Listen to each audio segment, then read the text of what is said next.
piling mo ako'y mananahan, pagkat ikaw lamang aking kalakasan. Sa piling mo tagumpay ko'y naranasan.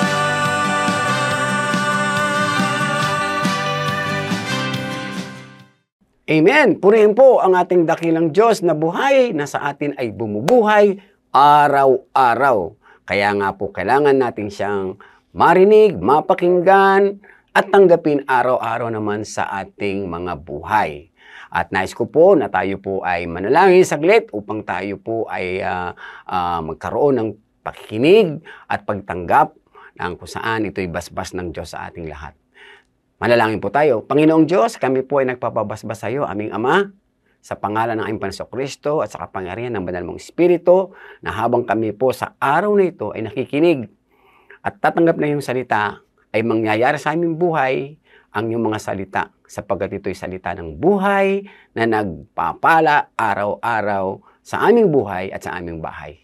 Pagpalain mo po kaming lahat, ito pong aming dalangin, sa pangalan ng aming Panginoong Kristo, ang lahat ay magsabi ng Amen and Amen.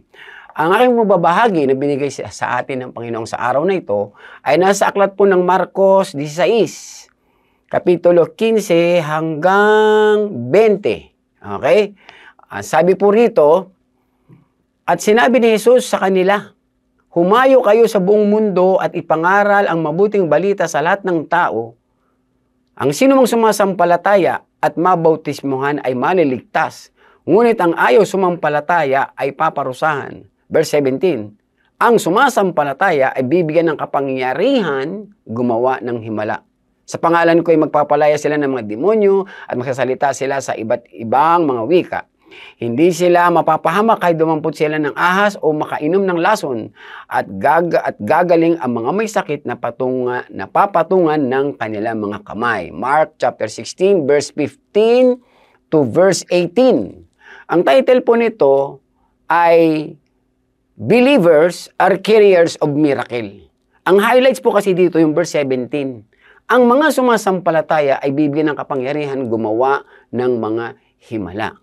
So bilang isang mananampalataya, tumanggap sa ating Panginoon Kristo bilang Panginoon tagapagligtas, hindi lang pala tayo pinatawad, hindi lang pala tayo binigyan ng buhay na walang hanggan, hindi lang po pala tayo nire-ready ni Lord sa mga blessing, kundi nire-ready tayo ni Lord na gamitin ang miracle na ibubuhos niya sa ating mga buhay habang nandito tayo sa lupa at ito'y makita, marinig at matanggap din ng mga tao habang ang Panginoon ay patuloy na hinihipo sa kapangyarihan ng Banal na Espiritu ang mga tao. Lalo na sa panahon ngayon.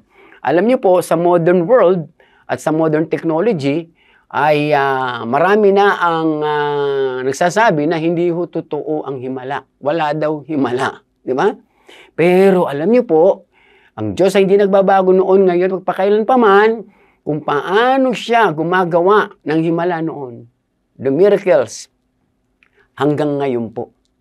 At yan po ay nais ng panahon maintindihan natin, na kung saan hanggang ngayon, in this modern day, modern world, ang Diyos ay gumagawa pa rin ng himala sa mga tao na sa Kanya ay sasampalataya. Pag sinabi pong miracle, hindi ho natin gawa yon. Gawa yan ng Diyos. Kaya nga minsan, di ba, marami pong nagbibiro. Pag ikaw ay nagsisimba na dahil tinanggap mo ng Panginoon Kristo bilang Panginoon tagapagligtas ng buhay mo, naniwala ka, nampalataya ka, nagtitiwala ka sa lahat ng Kanyang ginawa sa krus ng Kalbaryo para sa iyo, di ba? Ano sasabihin ng mga kaibigan natin, mga hindi pa nakakakilala at sumasampalataya sa Panginoon? Himala, nagsisimba ka na. Himala, nagbabago ka na. So, yun po yung mga little miracles pa lang yun. Paano po yung mga matitindi ng mga sakit na pinapagaling ng Panginoon? Paano yung mga matitindi ng mga problema na hindi na maaayos sa tingin ng tao, nagkabuhol-buhol na, pero sa Panginoon ay naaayos? Kaya nais ng Diyos ipaalam po sa ating lahat. Bilang ikaw, isang mananampalataya sa ating Panginoon Kristo, ikaw man ay bago at matagal na. Kasama pala sa blessing natin yan. Tayo po ay binibigyan ng Panginoon ng himala at tayo ay pinapadala niya ng kanyang himala na nais ng Diyos na makita ng mga tao. At mismo makita natin. Kasi natatandaan, di ba? Natatandaan niyo po ba? Di ba sabi ng Lord, we are a channel. We are an instrument. So dinadalo yan ng Panginoon sa atin. Nung ang Panginoon Kristo, bumaba rito sa lupa, at pagkatas pinakita niya ang mga himala, di ba? Ang dami ho niyan. Bumuhay siya ng mga patay, pulag, pipit, bingi, okay, gumaling, lumakad siya sa ibabaw ng tubig, at kung ano-ano pa po. No? Now, kaya ito nais ng Panginoon na matanggap natin kasi gagamitin niya tayo sa panahon ngayon. Amen po ba? Kaya sabi niya nga, di ba? At sinabi ni Jesus sa kanila, humayo kayo. So, hindi tayo utusan lang ng Panginoon nang wala lang. So, merong backup yan, merong support yan. And in fact, sabi niya, signs and wonders will follow. Sa Tagalog, ang ganda ng pagkakasalin, bibigyan kayo ng kapangyarihan. So, hindi sa ating galing, binibigay lang yun ng Panginoon. So, we are the carrier. The power of the miracle of God na kung saan ay inilalagay sa atin the way we speak. Di ba? The way we lay hands. Okay? At paano tayo, the way we pray sa mga tao na yan. That's why, tayo po talaga ay hinahanda ng Panginoon. Kaya nga, sabi ng Panginoon, di ba, humayo kayo. So, ang lahat ng mga Kristiyano, hindi lang pala magsisimba uwi. Kinakailangan siya po ay lumago, magpa-disciple. Sabi niya kasi, gawin yung alagad ko. Okay, make all that, the nation to be a disciple, di ba? So, bakit? Kasi nga, mayroon pala tayong gift of miracles na nais ng Panginoon na mismo tayo makawitness. Yung bang habang nagpipray ka sa may sakit, hindi ka naman doktor, hindi ka naman Diyos, pero pag pinag-pray mo, gumagaling. Mayroong instant healing, mayroong man on the process of healing. Now, the very important there is ginawa mo. Kaya sinunod mo yung sinasabi ng Panginoon. Kaya nga nagiging unstoppable. Iba po, di ba, nagpipreach na sa bus, sa jeep, sa kalsada. The miracle of yung lakas ng loob, yung tapang, di ba? Tapos, nais ng Panginoon na ito rin ay mai-transfer. Kasi po, ang meaning ng carrier ay bearer, transporter, and messenger. So, pinagkatiwala yan sa atin ng Panginoong Diyos. So, hindi ka karaniwang tao lang, hindi ka karaniwang Kristiyano lang. Kaya kailangan maintindihan mo to para matanggap mo at ma-apply mo sa buhay mo. Ito yung proseso na ikaw ay gagamitin na ng Diyos. Okay? Hindi lang yung ikaw lang tanggap ng miracle pero hindi ka naman nakapag-share ng miracle ni Lord. Kasi nga, ang gusto ng Diyos, lahat masyaran, lahat mabahaginan, matransfer nga matransport nga Okay? At maging mensahero ka ng Diyos ay Diyos ng himala. Remember that God is a God of miracle. At yan ang gusto ng Panginoon na iparanas. Kaya sa mga tao. Kaya nga, ano bang hinihingi mo na miracle kay Lord? Sakit ba na gumaling? Kahirapan ba na umahon dyan at ikaw ay magkaroon ng bagong buhay papatungo sa kasaganaan? Okay? Ano man ang background mo, ano man ang nakaraan mo? Walang imposible at walang mahirap sa Panginoon. Ang himala ng Diyos ay kanyang pinadadala at binibigay sa mga tao na sa kanya isasampalataya. Kasi tayo po ang nandito pa sa lupa So gagamitin pa tayo ng Panginoon dito. Kaya dapat itong dumaloy at dumaan. Okay? Para makarating sa pupuntahan. So, pinapadaan yun ng Panginoon. Kaya ho tayo nagpipray because we pray for a miracle kung sino man po yung ating naisapag-pray. Halimbawa, yung mga tao matigas sa mga ulo. Pag pinag-pray mo, sineran mo, hinipon ng Diyos na nagpakumbaba at tumangga sa ating Panginoon Kristo. So, himala yun. Kilos ng Panginoon yun. Tayo ngayon ay instrumento lang. Meron pala tayo yan. Binigay pala talaga ng Diyos yan. Tandaan nyo in verse 17, ang mga sumasampalataya ay bibigyan ng kapangyarihan gumawa ng mga himala. Inimpak sabi rin, magpapalayas ng mga demonyo. Di ba po? Okay? So, ano man yung mga bad spirit, evil spirit, na gumugulo sa isip mo, torture ba? Yan po ay lalayas, yan po ay aalis, di ba? Yung mga tinatawag na mental illness ngayon, stress, depress sa puso, okay, iba, possess, yan po ay gawa ng demonyo na pwede pala nating palayasin. Noong araw, di natin alam yan. Kaya kinukubkub lang tayo. Pero ngayon, dahil alam na natin, okay, ang mga demonyo po ay talagang lalayas yan sa mga buhay ng mga tao na kanyang anong tawag nito, kanyang sinasakop o kanyang ginugulo. Kaya ang mga taong ito, ganun na lamang habag ng Diyos, kasama ako, na tayo po ay makarinig ng mabuting balita na ito. So ito is a full package of blessing. Hindi ka lang pinatawa, hindi ka lang nilinis, hindi ka lang binigyan ng buwan na walang gan, binigyan ka pa ng kapangyarihan. At ang kapangyarihan na yun ay isang himala. Na kapag ikaw nagpagamit sa Diyos, even ng mga demonyo magtatakbuhan, okay? At ang sabi po dyan, makapagsalita ka sa iba't ibang wika, hindi lang yung speaking in tongues, you can speak also yung mga salita na malilinaw, sa iba-ibang mga lahi, sa iba-ibang mga probinsya, para maliwanagan lang ang mga tao paano tayo nag-share sa kanila, lalo na sa mga kamag-anak natin. At ang sabi mo dyan, kahit sila po ay dumampot ng ahas, di ba? Makainom ng lason, biro mo, ang sabi dito, hindi sila At ang sabi ron, gagaling ang mga may sakit na papatungan nila ng kamay. So, sa mga nabanggit niyan, saan ka gagamitin ng Panginoon? Sa magpapatong ng kamay? Ano pa? Sa mga danger ba sa buhay? O mayroon pang mga gumugulo sa puso't isipan mo ng mga evil spirit, demon spirit? You can cast them out na sinasabi. Okay? Kasi nga, tayo po'y binigyan ng Panginoon ng kapangyarihan. At ang kapangyarihan na yan ay galing sa Diyos mismo. Di ba sabi niya, Acts 1:8, sabi niya, ibubuhos, ibibigay sa atin ang kapangyarihan ng Diyos, which is dala-dala ng Holy Spirit, ng Banal na Espiritu, at tayo ang gagamitin ng Panginoon. Kaya sinampulan nito ni Lord. Tingnan niyo po yung mga early church. Acts 3, verse 1 to 9. Naalala niyo ho, ng pinagaling ni Pedro at saka ni Juan yung lumpo. Inborn po yun, inborn. So even the doctor surrender, ay inborn na ho, hindi gagaling yan. Anong nangyari dun sa lumpo? For how many years namamalimos lang siya? Ano sabi ni Pedro at ni Juan? Silver and gold, wala kaming bibigay sa iyo. Pero mayroon kami mas higit na bibigay sa iyo, himala ng Diyos na ikaw ay makalakad. See? Imagine that kinds of miracle. Siguro yung kanyang pong pagkapolyo, maliliit na mga buto, ay inayos ni Lord talaga. Tumibay, lumakas, at siya po ay nakalakad. Kaya nga, di ba, nagulat ang mga tao na sa loob ng simbay kasi pumasok siya, pati ang mga pare. Okay, sabi niya, ano nangyari sa iyo? Ako pinakatanggap ng himala. Ano nangyari? Basta ang alam ko po, pinanalangin ako, at ako'y dating lumpo, ngayon ako pinakakalakad na. Dahil sa himala ng Diyos. Ginamit si Pedro at saka si Juan. Okay? Tapos, sa Acts chapter 5, verse 14 to 16, this time naman, ang matinding himala ito, anino naman ni Pedro. Anino lang, di ba? Because nabalitaan nila yung from chapter 1, from chapter 3.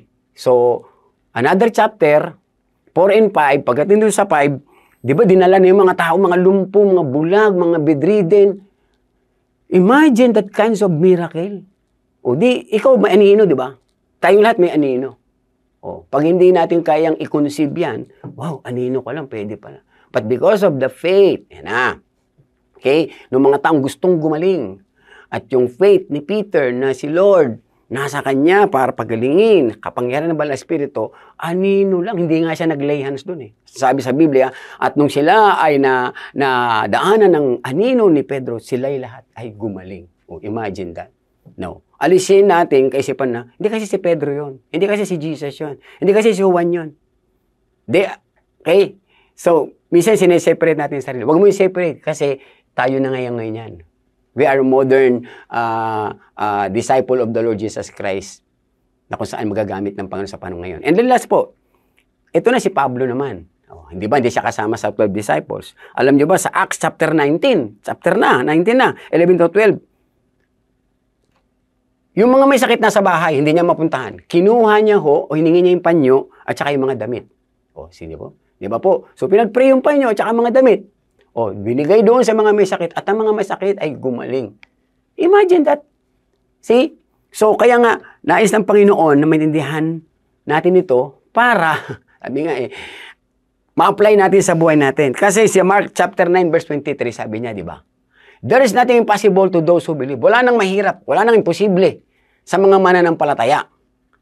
Kaya doon naman sa Luke chapter 1 verse 37, si Jesus ay nagsabi, meron bang mahirap sa akin? Sapagkat walang anumang bagay na hindi kayang gawin ng Diyos. Purihin ang Panginoong Diyos. Amen. So that's why level up your faith. You continue to grow and be matured in your faith. Kasi bilang mananampalataya, Kahit ang mga tao sumusigaw na wala ng himala, meron pong himala sa Diyos. Tandaan nyo, maging mga doktor, pag malapit ang mamatay yung mga pasyente, humingi na ho kayo ng himala sa Diyos kasi hindi na ho kayo ng gamot, hindi na kaya ng mga expertise namin. O di ba sa Diyos pa rin? Kaya nga lagi sinasabi ni Lord, bakit nyo huhulihin ng Diyos?